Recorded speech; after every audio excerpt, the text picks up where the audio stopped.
الحمد لله رب العالمين والعاقبة للمتقين والصلاة والسلام على سيد الأنبياء والمرسلين صلى الله عليه وعلى آله وصحبه أجمعين. أما بعد فأعوذ بالله من الشيطان الرجيم. بسم الله الرحمن الرحيم. لقد من الله على المؤمنين إذ بعث فيهم رسولا من أنفسهم يتلو عليهم آياته ويزكيهم ويعلمهم الكتاب والحكمة وإن كانوا من قبل لفي ضلال مبين. وقال رسول الله صلى الله تعالى عليه وسلم إني ثمرة دعوة أبي إبراهيم عليه الصلاة والسلام أو كما قال رسول الله صلى الله تعالى عليه وسلم. محترم دوستو بزرگوں اور محترمہ مائیں اور بہنیں، اس آیت کریمہ کی ماتحتی میں پچھلی چند جمعات سے سیرت النبی صلی اللہ تعالی علیہ وسلم کے عنوان کے تحت باتیں ہو رہی ہیں. باتیں ہوتی ہوتی یہاں تک پہنچی کہ نبی پاک علیہ السلام کی عمر مبارک جب 8 سال کی ہوئی تو دادا عبد المطلب کا انتقال ہو گیا. اس کے بعد نبی پاک علیہ السلام چچا ابو طالب کی کفالت میں آئے. پچھلے جمعہ میں تفصیل سے بات کی کہ نبی پاک علیہ السلام چچا ابو طالب کے پاس موضوع حیت سے رہتے تھے اور چچا ابو طالب اپنے بھتیجے محمد رسول اللہ صلی اللہ تعالی علیہ وسلم کا بہت خیال کرتے تھے اور ایک اچھے انداز میں تربیت اور پرورش کر رہے تھے. علماء نے لکھا ہے کہ نبی پاک علیہ السلام اپنے چچا ابو طالب کے پاس موضوع حیت سے رہتے تھے.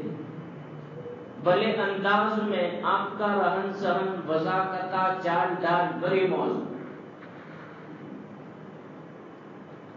عام بچوں کی طرح نبی پاک علیہ السلام شرارت نہیں کرتے تھے، نہ شور و غوغا کرتے، نہ تو چچا کو تنگ کرتے نہ ستاتے. کھانے پینے کے اعتبار سے نبی پاک علیہ السلام کسی چیز کی طمع اور لالچ بھی نہیں رکھتے. علماء نے لکھا کہ ہمیشہ نبی پاک علیہ السلام خاموشی کے ساتھ بیٹھے رہتے. تو آپ علیہ السلام پلتے گئے، بڑھتے گئے، یہاں تک کہ نبی پاک علیہ السلام اس شان سے جوان ہو گئے.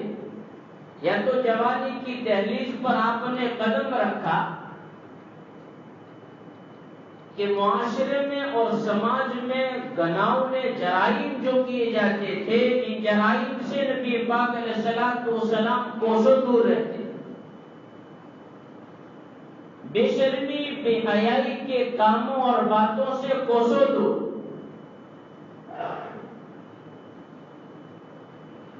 یہاں تک کہ آپ علیہ السلام کی راست گوئی، سچائی، امانت داری اور دیانت داری کا چرچا ہونے لگا اور اپنی قوم میں آپ علیہ السلام ان 2 القاب کے ذریعے مشہور ہو گئے: الامین، الصادق. گھر گھر میں آپ کا چرچا، یعنی آپ کی راست گوئی کا، سچائی کا، امانت داری کا، دیانت داری کا. اب جب نبی پاک علیہ السلام کی عمر مبارک 12 سال کی ہوئی، 9 سال کی عمر میں نے بتایا تھا کہ نبی پاک علیہ السلام نے بکریوں کو چرانے کی خواہش ظاہر کر دی تھی. بلکہ علماء نے لکھا ہے کہ مزدوری پر 9 سال کی عمر میں آپ علیہ السلام نے بکریوں کو چرانا شروع کر دیا تھا تاکہ اپنے چچا پر بوجھ زیادہ نہ ڈالے. دائی حلیمہ کے پاس رہتے تھے دودھ پینے کے زمانہ میں، تب بھی اپنے رضائی بھائی کے ساتھ بکریوں کو چرانے کے لیے جاتے تھے۔ تو آپ علیہ السلام نے یہ بکریاں چرائی، بلکہ علماء نے لکھا کہ آپ سے پہلے جتنے نبی آئے کم و بیش 1,24,000 نبی، ان تمام نے بکریوں کو چرائے، اور نبیوں کا بکریوں کو چرانا ایک خاص مصلحت اور حکمت کے تحت تھا۔ بہرحال آپ کی عمر مبارک ہوئی 12 سال کی، تب چچا ابو طالب نے ارادہ کیا ملک شام جانے کا تجارت کی غرض سے، اور اپنے بھتیجے محمد رسول اللہ صلی اللہ علیہ وسلم کو اپنے ساتھ نہ لے جانے کا خیال کیا۔ آپ علیہ السلام کو اپنے ساتھ نہ لے جانا یہ مصائب سفر اور تکالیف سفر کے پیش نظر تھا کہ کئی بھتیجا سفر کی تکلیفوں اور مصیبتوں سے دوچار نہ ہو۔ نبی پاک علیہ السلام کو پتا چلا کہ چچا ملک شام کے سفر پر جا رہے ہیں تجارت کی غرض سے، پر اپنے ساتھ مجھے نہ لے جانے کا سوچ رہے ہیں۔ تب آپ علیہ السلام کے چہرے پر اداسی کے آثار نمایاں ہوئے، حزن و ملال۔ چچا نے نبی پاک علیہ السلام کے چہرے پر اداسی اور حزن و ملال کو دیکھا، تب برداشت نہ کر پائے، اس لیے کہا کہ بھتیجے تو بھی میرے ساتھ سفر میں چلنا۔ تجارتی قافلہ ملک شام کی اور کوچ کرنے لگا۔ چچا نے اپنے ساتھ بھتیجے محمد رسول اللہ صلی اللہ علیہ وسلم کو لیا۔ ملک شام جاتے جاتے راستے میں شہر بصرہ کے قریب پہنچے، وہاں پر ایک جگہ پر پڑاؤ ڈالا۔ ایک وہاں پر صومعہ تھا، یعنی کہ گرجا گھر، جس میں ایک راہب رہتا تھا، عیسائی راہب، جو بحیرہ راہب کے نام سے مشہور تھا، اور جرجیس جس کا نام تھا۔ عادت اس کی یہ تھی کہ کبھی اپنی گرجا سے باہر نہیں نکلتا تھا، بس اپنے خدا کی عبادت اور خدا سے لگاؤ میں پڑا رہتا تھا۔ پر یہ تجارتی قافلہ ملک شام جو جا رہا تھا، اس نے گرجا کے اندر سے دیکھا کہ گھاٹی کے اوپر سے یہ قافلہ اتر رہا، تو اس نے کچھ عجائبات دیکھی، جس کی بنیاد پر وہ گرجا سے نکلنے پر مجبور ہو۔ جب یہ تجارتی قافلہ اس کے صومعہ گرجا گھر کے قریب پڑاؤ ڈال کر ٹھہرا، تب وہ گرجا سے باہر ان کے پاس آیا اور قافلہ کے تمام لوگوں کا معائنہ کرنے لگا۔ معائنہ کرتے کرتے اس کی نظر پڑی نبی پاک علیہ السلام کے نورانی چہرے پر۔ آپ کے خوبصورت چہرے پر جب اس کی نظر پڑی، تب وہ آپ علیہ السلام کے قریب پہنچا، آپ کے ہاتھ کو پکڑا، آپ کے ہاتھ کو پکڑ کر قافلہ والوں کو مخاطب کر کے کہا، ھذا سید العالمین، یہ بچہ دونوں جہاں کا سردار ہے، وَھذا رسول رب العالمین، اور یہ بچہ وہ ہے جس کو اللہ تعالیٰ رسول بنا کر بھیجے گا، یبعثہ رحمۃ للعالمین، اللہ اس کو عالمین کے واسطے رحمت بنا کر بھیجے گا۔ نبی پاک علیہ السلام کے نبوت کی نشانیوں اور علامتوں سے وہ واقف تھا، سابقہ کتابوں میں وہ پڑھ چکا تھا، جس کی بنیاد پر اس نے دعویٰ کیا کہ یہ رسول رب العالمین ہے۔ قافلہ والوں نے اس سے تعجب سے پوچھا کہ بھئی تجھے کیسے پتا چلا کہ یہ رسول رب العالمین ہے اور اس کو اللہ تعالیٰ عالمین کے واسطے رحمت بنا کر بھیجے گا اور یہ دونوں جہاں کا سردار ہے؟ تب اس نے کہا کہ تم جب گھاٹی سے اتر رہے تھے تب میں نے دیکھا رستے میں کوئی شجر ایسا نہیں، کوئی حجر ایسا نہیں۔ شجر سے مراد درخت جھاڑ اور حجر سے مراد پتھر۔ تم گھاٹی سے اتر رہے تھے، یہاں آ رہے تھے، ہر پتھر کو میں نے دیکھا اور ہر درخت کو میں نے دیکھا جس نے اس بچے کے سامنے جھک کر سلامتی پیش کی اور اس کو سجدہ کیا ہے۔ مزید بڑا یہ کہ اس بچے کے دو کاندھوں کے بیچ میں شانے کے نیچے جو مہر نبوت ہے اس کی شکل طلب کو میں جانتا ہوں، آپ اس کا معائنہ کریں، سیب کی شکل میں یہ مہر نبوت ہے۔ یہ بات کہہ کر وہ جانے لگا، اور جاتے جاتے وہ یہ کہہ کر گیا کہ اس بچے کی برکت سے تم تمام قافلہ والوں کے واسطے میں کھانا تیار کرواتا۔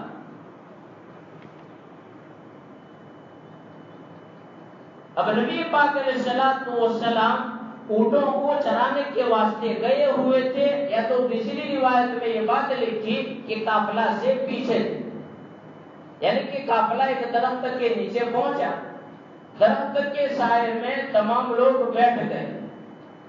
اب کھانا جب تیار ہو گیا تب وہ راہی بلانے کے واسطے آئے، قافلہ کے تمام لوگوں کا معائنہ کیا، نبی پاک علیہ الصلوۃ والسلام نہیں کیا۔ پوچھنے لگا کہ بھئی وہ بچہ کہاں ہے؟ کہا کہ وہ اونٹوں کو چرانے کے واسطے، کہا کہ اس کو بلاؤ جس کی برکت سے میں نے تمہارے لیے کھانا تیار کروایا۔ بلکہ خود آدمی کو اس نے اپنے آدمی کو بھیجا، آپ علیہ الصلوۃ والسلام کو لے کر وہ آدمی آ رہا تھا۔ لکھا ہے کہ جب نبی پاک علیہ الصلوۃ والسلام آ رہے تھے، دھوپ میں چل رہے تھے، بادل آپ پر سایہ کر رہا تھا، بحیرہ راہب نے دیکھا اور قافلہ والوں سے بتایا کہ دیکھو وہ بچہ دھوپ میں چل کر آ رہا ہے، بادل اس پر سایہ کر رہے ہیں۔ آپ علیہ السلام آئے، درخت کے سائے میں جگہ نہیں تھی، لوگ بیٹھے ہوئے تھے، دوسری طرف دھوپ میں بیٹھے، جہاں آپ دھوپ میں بیٹھے درخت کا سایہ آپ کی طرف مائل ہو گیا۔ تب بحیرہ راہب نے کہا کہ درخت کے سائے کو دیکھو اس پر مائل ہو گیا۔ اس کے بعد بحیرہ راہب نے پتے کی بات کہی، قافلہ والوں سے کہا قسم دے کر کہ تم اس بچے کو روم نہ لے جاؤ، کیونکہ اس بچے کی جان کو خطرہ، روم والوں کو اگر پتہ چل گیا، چونکہ وہ جانتے ہیں سابقہ کتابوں میں نبی آخر الزمان کی جو علامتیں ہیں، جو نشانیاں ہیں، وہ لوگ اس سے واقف ہیں۔ اگر یہ اس بچے کو تم وہاں پر لے کر گئے روم تو وہ اسے قتل کر دیں گے، اس لیے تم اس بچے کو روم نہ لے جاؤ۔ ابھی تو وہ بحیرہ راہب یہ بات کر ہی رہا تھا کہ اچانک 7 آدمی نمودار ہوئے، اور وہ 7 آدمی بحیرہ راہب کے قریب پہنچے۔ بحیرہ راہب نے ان سے پوچھا کہ تم کون ہو، کہاں سے آئے ہو، کیوں آئے؟ انہوں نے بتایا کہ ہم روم سے آئے ہیں اور نبی آخر الزمان کی تلاش میں نکلے ہیں، ہمیں انہیں قتل کرنا ہے۔ ان 7 رومیوں نے کہا ہمیں اسے قتل کرنا ہے، ہر جگہ ہر طرف ہم نے آدمی بھیج دیے ہیں، جہاں کہیں وہ نبی آخر الزمان ملے گا اس کو قتل کر دیا جائے گا۔ سابقہ کتابوں کے ذریعے ہم ان کی نشانیوں کو جانتے ہیں، اور ہمیں یہ بھی معلوم ہے کہ اس مہینے میں وہ سفر کرنے والا ہے۔ تو بحیرہ راہب نے ان سے کہا کہ ایک بات بتاؤ، اللہ جس کی حفاظت کی ذمہ داری لے لے، بتاؤ اس کو کون روک سکتا؟ رومیوں نے کہا کہ کوئی نہیں روک سکتا۔ تب بحیرہ راہب نے پھر قافلہ والوں سے کہا کہ بھئی قسم دے کر کہا کہ تمہارے اندر اس بچے کا ولی کون ہے، سرپرست کون ہے؟ اشارہ کیا گیا ابو طالب کی طرف۔ ابو طالب سے بحیرہ راہب نے کہا کہ آپ اس بچے کو مکہ واپس بھیج دے، اس بچے کی جان کو خطرہ ہے۔ ابو بکر نام کے ایک آدمی اور بلال نام کے دوسرے آدمی، 2 کے ذریعے ابو طالب نے بھتیجے محمد رسول اللہ کو مکہ واپس بھیج دیا، اور ساتھ میں بحیرہ راہب نے ٹفن بھی دیا جس میں روٹی اور زیتون تھے۔ بہرحال آپ علیہ الصلوۃ والسلام پہنچ گئے۔ یہ آپ کا ملک شام کی طرف پہلا سفر 12 سال کی عمر میں۔ صاحب کتاب نے ساتھ میں ایک دوسرا سفر ملک شام کا لکھا لگیا، جس کو بھی بیان کرو تو دونوں سفر ساتھ میں، اور اس میں بھی ایک دلچسپ واقعہ ہے، اور ہمیں تو بہرحال اسی ترتیب سے چلنا جہاں تک اللہ لے جائے۔ نبی پاک علیہ الصلوۃ والسلام نے ملک شام کا دوسرا سفر کیا جبکہ آپ کی عمر مبارک 25 سال کی تھی۔ حضرت خدیجہ رضی اللہ تعالیٰ عنہ عرب کے ایک شریف خاندان سے تعلق رکھنے والی عورت اور بہت زیادہ مالدار عورت، جس کی شرافت نسبی اور عفت و پاک دامنی کی بنیاد پر حضرت خدیجہ زمانہ جہالت میں بھی طاہرہ کے نام سے پکاری جاتی ہے، جس کے معنی ہے بہت پاک باز صاف ستھری عورت۔ زمانہ جہالت میں بھی لوگ اسے طاہرہ کہہ کر پکارتے تھے، بہت مالدار۔ ملک شام تجارتی قافلے جو جاتے تھے، جس میں حضرت خدیجہ رضی اللہ تعالیٰ عنہ کا مال بھی تجارت کی غرض سے بطور مضاربت کے جاتا تھا، اور لکھا ہے کہ ملک شام کی طرف جانے والا جو قافلہ ہوتا، کل قافلے کا کل سامان جتنا ہوتا فقط اتنا حضرت خدیجہ کا ہوتا، اتنے۔ اس کو خبر پڑی نبی پاک علیہ السلام کی سچائی کی، امانت داری اور دیانت داری کی، تو اس نے سوچا کہ اس امانت دار اور دیانت دار بچے کو مال تجارت دے کر قافلے کے ساتھ میں ملک شام بھیجوں۔ پیغام بھیجا نبی پاک علیہ السلام تلک۔ اب آپ علیہ السلام تلک جو پیغام بھیجا وہ اس انداز سے کہ بھئی محمد تم میرے مال تجارت کو ملک شام لے کر جاؤ، دوسروں کو جو میں معاوضہ دیتی ہوں ان کے بنسبت تمہیں زیادہ معاوضہ دوں گی۔ اب نبی پاک علیہ السلام کو لالچ نہیں تھی، پر چونکہ چچا کی مالی مشکلات کے پیش نظر حضرت نبی پاک علیہ السلام نے خدیجہ کے پیغام کو قبول کیا، کہا ٹھیک ہے میں تمہارا مال تجارت لے کر تجارتی قافلے کے ساتھ جاؤں گا۔ حضرت خدیجہ رضی اللہ تعالیٰ عنہ نے میسرہ نامی ایک غلام کو ساتھ میں کر دیا۔ اس سلسلے میں دو باتیں منقول ہیں۔ ایک بات یہ کہ میسرہ غلام کو اس وقت ساتھ میں بھیجا کہ وہ تحقیق اور تفتیش کرتا رہے کہ کہیں یہ مال تجارت میں گڑبڑ تو نہیں کرتا۔ اس سلسلے میں علماء کا رجحان بہت کم ہے، جبکہ دوسری بات یہ لکھی کہ میسرہ غلام کو ساتھ میں جو کیا وہ رسول خدا کی خدمت کے واسطے کیا تھا کہ بھئی سفر میں تم ان کی خدمت کرتے رہنا۔ بہرحال مال تجارت دے کر تجارتی قافلہ کے ساتھ آپ علیہ السلام کو روانہ کیا مکہ سے ملک شام کے، اور اس قافلے نے کوچ کی اور دوبارہ بھی مصر شہر کے قریب پہنچے، بصرہ شہر کے قریب پہنچے۔ وہاں پر ایک درخت تھا، جس درخت کے نیچے ایک راہب رہتا تھا، نستورہ راہب جس کا نام تھا۔ ابھی قافلہ وہاں پر پہنچا اور وہیں پر خیمہ زن ہو گیا، وہاں پڑاؤ ڈال دیا۔ اب یہ نستورہ نامی راہب جو تھا وہ اس قافلے کے قریب پہنچا اور قافلہ کے تمام لوگوں کا معائنہ کیا، یہاں تک کہ اس کی نظر پڑی نبی پاک علیہ السلام کے نورانی چہرے پر۔ جب آپ علیہ السلام کے نورانی چہرے کو اس نے دیکھا تو سوال کیا قافلہ والوں سے، بلکہ علماء نے ایک روایت کے تحت یہاں تک بات لکھی کہ اس نے یہ بات کہی کہ حضرت عیسیٰ علیہ نبینا علیہ السلام کے بعد سے اب تک اس جگہ پر اس درخت کے نیچے کوئی نبی آ کر نہیں اترا۔ اشارہ اس بات کی طرف کر دیا کہ تم نبی ہو۔ ساتھ میں میسرہ غلام جو تھا اس سے نستورہ راہب نے پوچھا کہ اس بچے کی آنکھوں میں سرخی، کہا کہ یہ سرخی اس بچے کی آنکھوں سے جدائی نہیں ہوتی۔ جب میسرہ غلام نے یہ بات کہی کہ اس کی آنکھوں میں سرخی دکھائی دیتی ہے، تب وہ کہنے لگا ہوا وہو نبی وہو آخر الانبیاء، ہاں یہی نبی ہے، یہ نبیوں کا سردار اور یہ آخری نبی ہے جس کی علامات اور نشانیوں سے ہم واقف ہیں۔ اس کے بعد نبی پاک علیہ السلام تجارت کی غرض سے وہیں پر مطلب کہ مال دینے اور لینے، خرید اور بیچ میں لگتے، مال بیچتے ہیں، خریدتے ہیں، بیچتے ہیں، خریدتے ہیں۔ تھوڑے سے وقت میں بہت سارا مال آپ نے بیچا جس میں بہت منافع ہو۔ میسرہ غلام جو ساتھ میں تھا اس کا بیان ہے کہ دوپہر کا وقت ہوا، دھوپ نے اپنی تیزی بتائی۔ میسرہ غلام کہتا ہے کہ دھوپ تیز ہوتی گئی پر میں نے دیکھا کہ دو فرشتے آپ پر سایہ کر رہے تھے۔ ایک روایت میں یہ بات لکھی کہ بادل آپ پر سایہ کر رہا تھا. بہرحال تھوڑے سے وقت میں بہت زیادہ مال بک بھی گیا اور منافع بھی دگنا ہوا.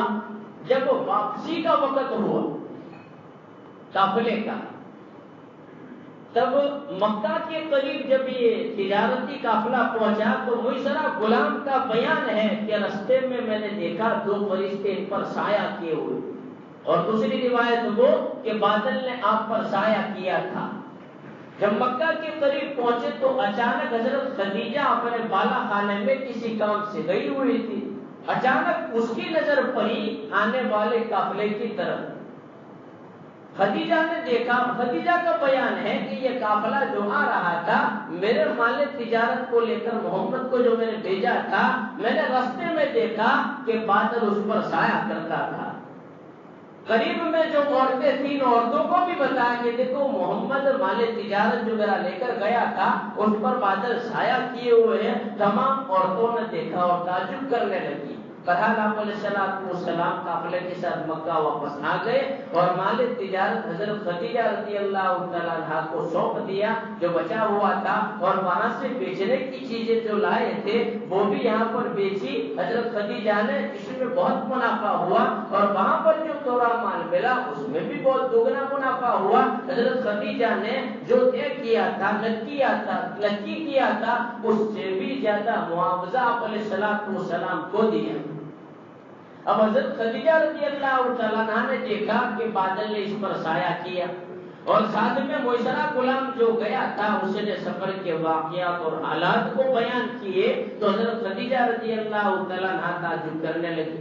حضرت خدیجہ رضی اللہ تعالیٰ عنہا نے یہ بات کہ بادل کا اس بچے پر سایہ کرنا اور میسرہ نے جو واقعات اور جو حالات اور جو عجائبات بیان کیے، اس کے پیش نظر ورقہ ابن نوفل کے پاس پہنچی اور پہنچ کر اس پورے سفر کے واقعات اور حالات کو بیان کرنے کے بعد حضرت خدیجہ رضی اللہ تعالیٰ عنہا نے ورقہ ابن نوفل سے کہا کہ میں چاہتی ہوں کہ اس سے نکاح کر لوں، میں نکاح کا پیغام انہیں بھیجنا چاہتی ہوں. تو ورقہ ابن نوفل نے کہا کہ اگر واقعات اور حالات سچے ہیں تو اس بات کو یاد رکھو، یہ واقع نبی آخر الزمان ہے، آخری نبی جس کا پوری دنیا کو اس وقت انتظار ہے، اور اس نبی کا آنے کا زمانہ بھی بالکل قریب آ گیا ہے. ہو سکتا ہے یہی نبی آخر الزمان. اس کے بعد نکاح کا پیغام حضرت خدیجہ تک پہنچتا ہے. اب اس سے داستان چونکہ لمبی انشاءاللہ انتظام عرض کروں گا. اللہ تعالیٰ آئندہ کا موقع نصیب فرمائے. الحمدللہ ہماری مسجد میں جماعت آئی ہوئی ہے، ہمیں انہیں ساتھ دینا ہے. رشبی ہوگا انشاءاللہ. مغرب کے بعد ساتھیوں سے گزارش ہے ان کا ساتھ دے. دوپہر میں یہ تعلیم کریں کہ اگر وقت ملتا ہے تو تھوڑا وقت نکال کر آوے اور ان کے ساتھ تعلیمی حلقے میں شریک رہے. عشاء کے بعد انشاءاللہ عمومی بات ہوگی تو اپنے وقت کو فارغ کر کے ان کا ساتھ دے.